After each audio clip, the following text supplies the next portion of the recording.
Il y a des silences ordinaires, ceux qui passent inaperçus, ceux que l'on oublie aussitôt. Et puis il y a d'autres silences, plus lourds, plus denses, presque palpables.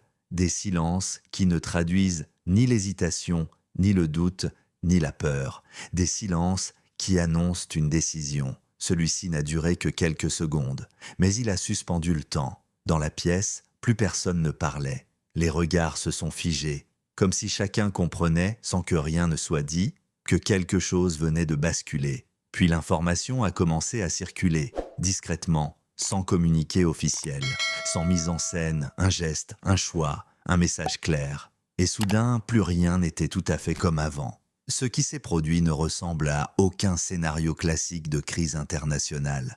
Pas de rupture brutale, pas de déclaration incendiaire, pas de confrontation directe entre capitales. Et pourtant, il s'agit bien d'un tournant. Un moment précis où l'Algérie cesse de subir le rythme imposé par d'autres. Un moment où elle ne commande plus, ne justifie plus, ne réagit plus. Elle agit. Ce choix surprend parce qu'il rompt avec une image souvent véhiculée à l'extérieur, celle d'un pays discret, parfois trop prudent, parfois jugé lent dans ses prises de position. Mais cette lecture est superficielle, car dans la culture stratégique algérienne, la retenue n'est jamais un vide. Elle est une préparation. Dis-moi ce que tu ressens, pas ce que tu crois devoir penser, mais ce que cette séquence t'inspire vraiment. Je lis vos commentaires. Le silence algérien n'est pas nouveau.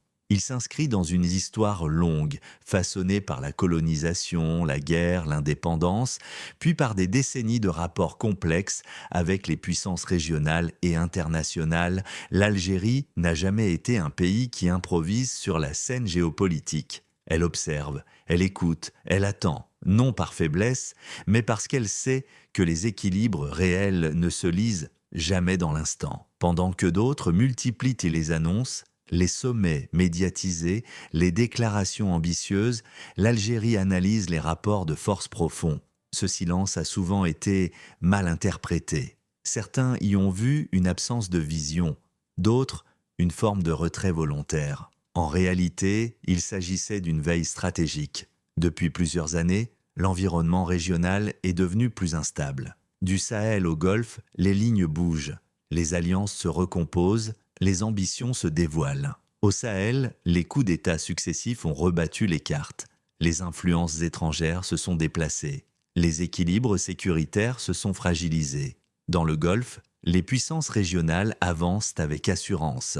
Les Émirats arabes unis investissent, influencent, projettent leur puissance. L'Arabie saoudite cherche à redéfinir son rôle, oscillant entre prudence et affirmation. Chaque acteur avance ses pions, chacun teste les limites de l'autre. Et au milieu de ce jeu complexe, l'Algérie observe, sans bruit, sans gesticulation. Dans ce type de contexte, le vrai pouvoir n'est pas de parler en premier, c'est de savoir quand parler, et surtout quand agir. L'Algérie a laissé les tensions s'accumuler, les contradictions apparaître, les ambitions se rendre visibles. Elle a laissé d'autres acteurs occuper l'espace médiatique, multiplier les initiatives, s'exposer, car toute initiative trop visible finit par révéler ses failles.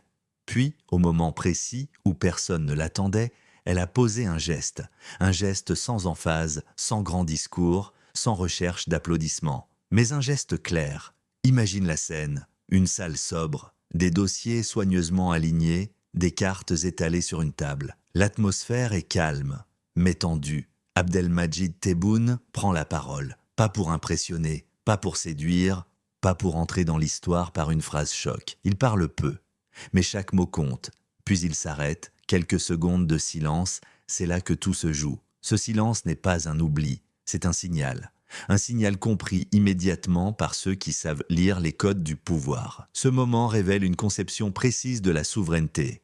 Une souveraineté sans slogan, sans surenchère verbale, sans posture idéologique. Une souveraineté lucide, décider sans provoquer, coopérer sans se soumettre, dialoguer sans se dissoudre. Dans les relations internationales, les alliances ne sont jamais éternelles. Elles reposent sur des intérêts, des équilibres, des compromis temporaires. L'Algérie en est consciente. Son histoire l'a vaccinée contre les illusions diplomatiques. Dans cette région, Les partenaires d'hier peuvent devenir les concurrents de demain. Les convergences et liens sont rarement totales, les désaccords souvent masqués. Les Émirats, l'Arabie saoudite, des relations complexes, ni totalement hostiles, ni parfaitement alignées. Ce n'est pas une question de proximité culturelle ou religieuse, c'est une question d'intérêt stratégique, et l'erreur serait de croire que ces intérêts sont naturellement compatibles.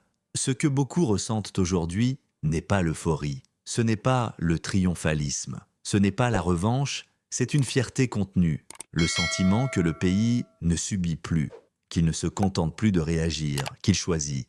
Une fierté calme, presque silencieuse, mais profondément ancrée. Elle traverse les générations, elle parle à la mémoire collective, à cette idée que l'Algérie n'est jamais un figurant sur la scène régionale. Ce geste n'est pas une fin, c'est un point de départ. Il ouvre une nouvelle phase, plus exigeante, plus complexe.